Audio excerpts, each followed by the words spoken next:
నమస్తే, నేను మీ గాయత్రి. ప్రస్తుతం మనతో పాటు ఉన్నారు ఇంటర్నేషనల్ సైంటిఫిక్ వాస్తు అండ్ జ్యోతిష్య consultant Brahmashri doctor V Chandrashekar Shastri garu. గురుగారితో మాట్లాడి మనకున్న సందేహాలన్నీ కూడా నివృత్తి చేసుకుందాం. నమస్కారం గురుగారు. నమస్తే మా సార్, ఇప్పుడు మకర రాశి వారి గురించి మాట్లాడుకుందాం. మకర రాశి వారి గుణాలు ఏంటి, వీరి బలాలు బలహీనతలు ఏంటి, వీరు కెరియర్లో ఏ ప్రొఫెషన్ తీసుకుంటే బాగా సక్సెస్ని చూస్తారో, అసలు వీరికి సక్సెస్ రావాలి అంటే ఎలాంటి పరిహారం సజెస్ట్ చేస్తారు? శ్రీ గురుభ్యో నమః, శ్రీమాత్రే నమః. మకర రాశికి అధిపతి శని భగవానుడు. అయితే ఇవి రాశి వాళ్ళకి ఏంటంటే భూతత్వము సంబంధించినటువంటి వీళ్ళ గుణం భూతత్వం అనమాట. అంటే వీళ్ళ యొక్క తత్వం మనకి పంచభూతాల్లో 5 ఎలిమెంట్స్ రిలేటెడ్ తత్వాలు ఉంటాయి అనమాట. భూతత్వము, జలతత్వం, వాయుతత్వం అని చెప్పేసి. అలా వీళ్ళది భూతత్వ స్వభావము ఒక విధంగా చెప్పాలంటే. ఇంకోటి ఏంటంటే వీళ్ళ స్వభావరీత్యా ఎలాంటి వాళ్ళు మకర రాశి వాళ్ళు అంటే వీళ్ళు పూర్తిగా క్రమశిక్షణ కలిగినటువంటి వాళ్ళు ఒకటని చెప్పొచ్చు. రెండవది వచ్చేసి బాధ్యతగా ఉండేటటువంటి వాళ్ళు, బాధ్యత ఎక్కువ ఉంటుంది. ఇంకొక విషయం ఏంటంటే కష్టపడి పనిచేసేటువంటి స్వభావం ఉన్నటువంటి వాళ్ళు ఈ యొక్క మకర రాశి వాళ్ళు. ఇంకా చెప్పాలి, వీళ్ళ గుణాలు చెప్పాలంటే విశేషంగా సహనం ఎక్కువ, చాలా ఓపిక ఎక్కువ ఉంటుంది, ప్రణాళికబద్ధంగా ఉంటారు. ఏదైనా ఒక సిస్టమేటిక్గా ఏదైనా పని చేయాలనుకుంటే ఒక నోట్బుక్ తీసుకొని పేపర్ మీద అన్నీ నోట్ చేసుకుంటారు వీళ్ళు, డిస్టర్బెన్స్ లేకుండా. అంటే ఈ సమయానికి ఈ పని చేయాలి, ఈ సమయానికి ఈ పని చేయాలి అని ఒక సిస్టమేటిక్గా ఒక ప్రణాళిక వేసుకుంటారు. అలాగే ఇంకోటి ఏంటంటే వాళ్ళు ఏ పని చేసినా కూడా వాళ్ళు దాంట్లో ఒక నైపుణ్యం ఉంటుంది. వాళ్ళు చేసే దాంట్లో నైపుణ్యం అంటే ఏంటంటే జనరల్గా వాళ్ళు చేసేటటువంటి పనిలో ఒక క్రియేటివిటీ ఉంటుంది. అంటే అందరిలాగా సాధారణంగా చేయకుండా వాళ్ళు ఒక స్పెషలైజేషన్ ఉంటుంది ఏ పని చేసిన దాంట్లో. కాబట్టి వీళ్ళు మంచి ఇలాంటి గుణాలు ఉంటాయి వీళ్ళ లోపల. ఇంకోటి ఏంటంటే వీళ్ళ లోపల కొన్ని లోపాలు కూడా ఉన్నాయి. ఏంటి సార్ అవి? లోపాలంటే ఎక్కువగా అనుకున్న దానికంటే ఎక్కువ పని చేయడం, దానివల్ల వాళ్ళకి నష్టపోతారు. వాళ్ళు ఇప్పుడు ఒక బాస్ ఒక దాంట్లో ఒక పని చేస్తున్నారు, వాళ్ళ యొక్క లిమిట్ ప్రకారంగా మార్నింగ్ 10 to ఈవినింగ్ 5 వరకు వర్క్ చేయాలి. వీళ్ళు చెప్పకున్నా ఏదైనా పెండింగ్ వర్క్ ఉంటే వాళ్ళు ఇంకో 2 గంటలు ఎక్కువసేపు ఉండి ఆ వర్క్ చేసి వెళ్ళిపోతారు. అంటే వాళ్ళ స్వభావం అది. వాళ్ళ బాస్ వెళ్ళిపోమని వీళ్ళు వెళ్ళిపోరు. సార్ ఎక్స్ట్రా వర్క్ చేస్తారు, సార్ కొంచెం వర్క్ ఉంది సార్, ఇది చేసి వెళ్ళిపోతుంది సార్ అని చెప్తారు. అంటే ఇలాంటి వాళ్ళు ఏదైనా ఆఫీస్లో వర్క్ పెట్టుకున్నాం అనుకోండి, కంప్లీట్గా వర్క్ చేసి పెట్టి వెళ్ళిపోతారు అన్నమాట. మకర రాశి వాళ్ళ స్వభావం అలా ఉంటుంది ఎక్కువగా. మరి ఇంకోటి ఏంటంటే ఏవైనా భావాలను బయటపెట్టాలనేటటువంటి దాంట్లో సంకోచిస్తారు. అంటే వ్యక్తిగతంగా లోపల ఇన్నర్లో ఉన్నటువంటి కొన్ని మనుషులో కొన్ని ఆలోచనలు ఉంటాయి కదా, కొన్ని విషయాలు ఉంటాయి కదా, అది 10 మందికి చెప్పాలా వద్దా ఆలోచిస్తూ ఉంటారు, సంకోచంలో ఉంటారు. అంటే డౌట్గా ఉంటారు అనమాట. ఇది నీకు చెప్తే ఏమవుతుందో, చెప్పకపోతే ఏం జరుగుతుందో అని సంకోచించి అలాగే ఉండిపోతారనమాట. చెప్పరు, ఎక్కువ శాతం చెప్పరు. అంటే ఏదో సందర్భం వస్తేనే వాళ్ళు మళ్ళీ కదిలిస్తేనే చెప్పే అవకాశం ఉంటుంది. ఇలాంటి స్వభావం వీళ్ళకు ఎక్కువగా ఉంటుంది అనమాట. ఇది ఒక విధంగా లోపమని చెప్పొచ్చు. ఎందుకంటే కొన్ని విషయాలు చెప్పకపోవడం వల్ల కూడా నష్టం జరిగే అవకాశం ఉంటుంది. చెప్పాల్సినవి కూడా చెప్పకపోతే కూడా చాలా నష్టం జరుగుతుంది కదా, అది బాస్కి నష్టం జరుగుతుంది. ఇలాంటివి కూడా కొన్ని ఉంటాయి. ఒకవేళ మకర రాశి వాళ్ళు ఎక్కడైనా ఉంటే ఇలాంటి మళ్ళీ గుచ్చి అడిగి వాళ్ళు తెలుసుకోవాలి, కరెక్షన్ చేసుకోవాలి. ఎందుకంటే వాళ్ళు మేజర్ పోస్ట్లో ఉంటే ఇలాంటివి చేసుకుంటే బాగుంటుంది. రెండో విషయం ఏంటంటే వీళ్ళకి బాధ్యత ఒకటి, సాధన ఒకటి, ఇవి రెండు చాలా ఇంపార్టెంట్ అనమాట. వీళ్ళు బాధ్యతగా ప్రవర్తిస్తారు ఎక్కడున్నా కూడా.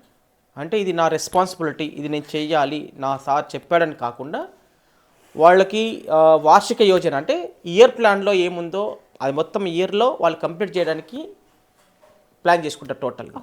అంటే పెండింగ్ అనేది ఉండదు వీళ్ళ దగ్గర. కాబట్టి మకర రాశి వాళ్ళ యొక్క లక్షణాలు ముఖ్యంగా ఇవి. ఈ రాశి వాళ్ళు ఇంకేంటంటే ఈ రాశి వాళ్ళకి జ్యోతిష్యులందరూ కూడా చెప్పేటటువంటి విషయం ఏంటంటే మకర రాశి అనగానే నీలం పెట్టుకోండి మీరు, నీలం అంటారు అని చెప్తుంటారు. అంటే శని అధిపతి కాబట్టి ఆ నీలం పెట్టుకోండి అంటే అది చాలా తప్పు. ఎందుకు తప్పు అంటున్నానంటే ఎప్పటికీ నీలం పెట్టుకోవద్దు వాళ్ళు. ఎప్పటికీ నీలం పెట్టుకుంటే ఏం జరుగుతుందంటే వాళ్ళకి అవసరం లేకుంటే పెట్టుకుంటే బాడీ పెయిన్స్ వస్తాయి హెల్త్ ప్రకారంగా. మళ్ళీ యాక్సిడెంట్స్ అవుతాయి, యాక్సిడెంట్ అయ్యే అవకాశం ఉంటుంది. తర్వాత ఇంకోటి ఏంటంటే గొడవలు అవుతాయి ఇంట్లో. తర్వాత పనులన్నీ స్లో అవుతాయి. స్లో అవుతాయి. స్పీడ్ ఉన్నటువంటి కూడా అవసరం లేదు పెట్టుకున్నారు అనుకోండి, కొన్ని రింగులు కొంతమంది ఆ, పెట్టుకోకముందు జరిగినటువంటి పనులు పెట్టుకున్న తర్వాత జరగవు. ఓకే. అట్లా చాలామంది నా దగ్గరికి వచ్చిన వాళ్ళు చాలామందే ఉన్నారు. దానికి కారణం ఏంటంటే అదే అనమాట. అంటే వాళ్ళకి తెలియకుండా ఏదో ఒక తెలిసి తెలియని జ్యోతిష్యుడు ఇది పెట్టుకోండి మీరు మకర రాశి మీకు బాగుంటుంది అని చెప్పేస్తారు అంతే. అది వాళ్ళకి మ్యాచ్ అవుతుందా, మ్యాచ్ అవ్వట్లేదా, అవసరం ఉందా, అవసరం లేదా, అసలు ఆ గ్రహదోషం ఉందా, గ్రహదోషం లేదా, ఏమీ ఆలోచించేది లేదు. మకర రాశి అనగానే శని అనేది ఒక గుడ్డిగా వాళ్ళకు మైండ్లో ఉంటుంది. ఆ గుడ్డితనం ఇంతవరకు గుడ్డిలను తయారు చేస్తుంది. అంటే వేరే వాళ్ళకి ఎఫెక్ట్ అవుతుంది. కాబట్టి అట్లా జీవితాలతో ఎవరితో ఆడుకోకూడదు. ప్రాపర్గా మనం చెప్పేటటువంటిది చేసేటటువంటిది వాళ్ళకు ప్రయోజనకారిగా ఉండాలి, సపోర్టివ్గా ఉండాలి ఏదైనా. అప్పుడే మీరు చెప్పిన దానికి మిమ్మల్ని విశ్వసిస్తారు వాళ్ళు. అంతే సార్. ఒకవేళ వాళ్ళు చెప్పారని చెప్పేసి మీరు గుడ్డిగా పెట్టుకుంటే, ఇలాంటి స్టోన్స్ పెట్టుకుంటే మీకు అనర్థాలు ఎక్కువ అవుతాయి. మంచి జరిగేదానికంటే కూడా చెడు జరుగుతుంది. కరెక్ట్గా ప్రాపర్ వేలో ఇచ్చినటువంటి వ్యక్తి వాళ్ళు పెట్టుకుంటే ప్రయోజనాలు జరుగుతాయి. లేదు వాళ్ళకు ఏది పెట్టుకోకుంటేనే కొంచెం బెటర్గా ఉంటుంది కొన్ని సందర్భాల్లో. కానీ పెట్టుకొని ఇంకా నష్టపోయేటటువంటి, డబ్బులు ఇచ్చి నష్టపోయేటువంటి వాళ్ళు చాలా కోకోలలుగా ఉన్నారు. ఇప్పుడు మార్కెట్లో రకరకాల భిన్న భిన్న రత్నాల పేరుతోటి పెద్ద వ్యాపారం చేస్తున్నారు. అవును సార్, ప్లాస్టిక్ కూడా వస్తున్నాయి, లక్షలు లాగుతున్నారు. అది చాలా తప్పు. వాళ్ళు చేస్తున్నటువంటిది చాలా తప్పు. ఎందుకంటే వీళ్ళు చూసే వాళ్ళు కూడా ఒకటి ఏం తెలుసుకోవాలంటే అది రియల్ స్టోనా కాదా, ఇది కూడా చాలా అవును, జెన్యున్గా ఆలోచించాలి కదా. ఆ వ్యక్తి ఎలాంటి వాడు, వ్యక్తికి ఎంత సక్సెస్ ఉంది, అసలు ఆయన జెన్యున్గా చేస్తుండా లేదా, ఇచ్చేటప్పుడు జెన్యున్గా ఇస్తుండా లేదా, మరి రీజనబుల్ ఇస్తుండా లేదా, అసలు దాని పూర్వపరాలు తెలుసుకున్న తర్వాత ఎంక్వైరీ చేసిన తర్వాత వెళ్ళాలి. గుడ్డిగా ఆయన ఇది జరిగిపోతుంది, అది జరిగిపోతుంది, క్షణాలలో మీరు 100 కోట్లు సంపాదించేస్తారు అని చెప్పి అనేక ప్రచారాలు జరుగుతున్నాయి సోషల్ మీడియాలో. ఈ సోషల్ మీడియా వేదికగా ఏం జరుగుతుంది అంటే, ఇప్పుడు పెట్టుకునే వెంటనే ఇది అద్భుతం జరిగిపోతుంది, రాత్రికి రాత్రి మీరు కోటీశ్వరులు అయిపోతున్నారు అని చెప్పి ఎవరైతే చెప్తున్నారో వాళ్ళ దగ్గర మోసపోతున్నారు వెళ్ళి. అట్లా నాకు నంబర్ ఆఫ్ కేసెస్ నా దగ్గర ఉన్నాయి. సార్ మీరు సజెస్ట్ చేస్తారా సార్ జెమ్ స్టోన్? 100% మనం సజెస్ట్ చేసేటటువంటిది 100% ఎలా సజెస్ట్ చేస్తారు? మామూలుగా వాళ్ళకి ఈ సైంటిఫిక్ ఆర్ఎస్కాన్తో చెక్ చేస్తాం. ఈ సైంటిఫిక్ ఆర్ఎస్కాన్తో ఏం చెక్ చేస్తామంటే, ఇప్పుడు ఎగ్జాంపుల్ ఇప్పుడు నేను శని గ్రహం గురించి మాట్లాడుతున్నాను. మీకు శని గ్రహ దోషం ఉందా లేదా అనేటటువంటిది ఈ శాంపుల్ పెట్టి ఇలా చూస్తే మీకు అర్థమైపోతుంది ఇక్కడ శని దోషం ఉందా లేదా అనేది. అప్పుడు మీకు అవసరం ఉన్నప్పుడు ఆ జెమ్ స్టోన్ కూడా మీకు మ్యాచ్ అవుతుందా లేదని కూడా చెక్ చేసి మేము మీకు ఇవ్వడం జరుగుతుంది. ఇప్పుడు శని భగవానుడికి ఏంటంటే ఇలాంటి నీలం స్టోన్స్ ఉంటాయి. ఈ నీలం స్టోన్స్ ధరించడం వల్ల ఏమవుతుందంటే వాళ్ళకి ఈ నీలం స్టోన్ మామూలుగా వాళ్ళ జాతకరీతి ఇది పెట్టుకోవాలని చెప్తారు.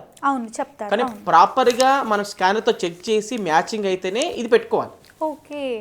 లేకపోతే పెట్టుకోవద్దు. ప్రతి ఒక్క మకర రాశి వాళ్ళు పెట్టుకోకూడదు. కాబట్టి ఇలాంటి డిస్టర్బెన్స్లు చేస్తున్నారు చాలామంది. దానివల్ల చాలా డిస్టర్బెన్స్ అయ్యే అవకాశం ఉంటుంది. కాబట్టి మీరు మోసపోకండి, మోసపోయే వాళ్ళ దగ్గర కూడా వెళ్ళకండి. దానివల్ల నష్టపోతారు. నష్టపోవడం డబ్బులు నష్టమే కాకుండా మీరు వ్యక్తిగత లైఫ్లో జరగవలసినటువంటి విషయాలన్నీ కూడా దగ్గర దాకా వచ్చినాక అన్నీ ఆగిపోతాయి పనులన్నీ. కాబట్టి జాగ్రత్త పడాలి విషయం. ఎలాంటి ప్రాబ్లమ్స్కైనా మనం జెమ్ స్టోన్ యూజ్ చేయొచ్చు. అంటే ఎలాంటి ప్రాబ్లమ్స్ అని అంటే, అప్పుడు ప్రాపర్గా ఉన్న సమస్యలు ఏమున్నాయో అన్నిటి కూడా నివృత్తి చేసుకోవడానికి అప్పుడు తత్కాల గ్రహస్థితిని బట్టి ఆ స్టోన్ పెట్టుకుంటే సరిపోతుంది. ఆ రింగ్ చేసి పెట్టుకుంటే. Sir thank you so much. చూసారు కదా, మా వీడియో మీకు తప్పకుండా నచ్చిందని అనుకుంటున్నాను. అలా అయితే లైక్ చేయండి, షేర్ చేయండి. మరిన్ని ఇలాంటి ఇంట్రెస్టింగ్ వీడియోస్ కోసం మా ఛానల్ని సబ్స్క్రైబ్ చేసుకోండి. మీరు ఎవరైనా అవుట్ ఆఫ్ కంట్రీలో ఉన్నా లేదా హైదరాబాద్లో ఉన్నా సార్ని కలవాలి, మీకున్న ప్రాబ్లమ్స్ తెలుసుకోవాలి లేదా సార్ ద్వారా సాల్వ్ చేసుకోవాలి అనుకుంటే వీడియోలో స్క్రోల్ అవుతున్న నెంబర్ని తప్పకుండా కాంటాక్ట్ అవ్వచ్చు. ధన్యవాదాలు.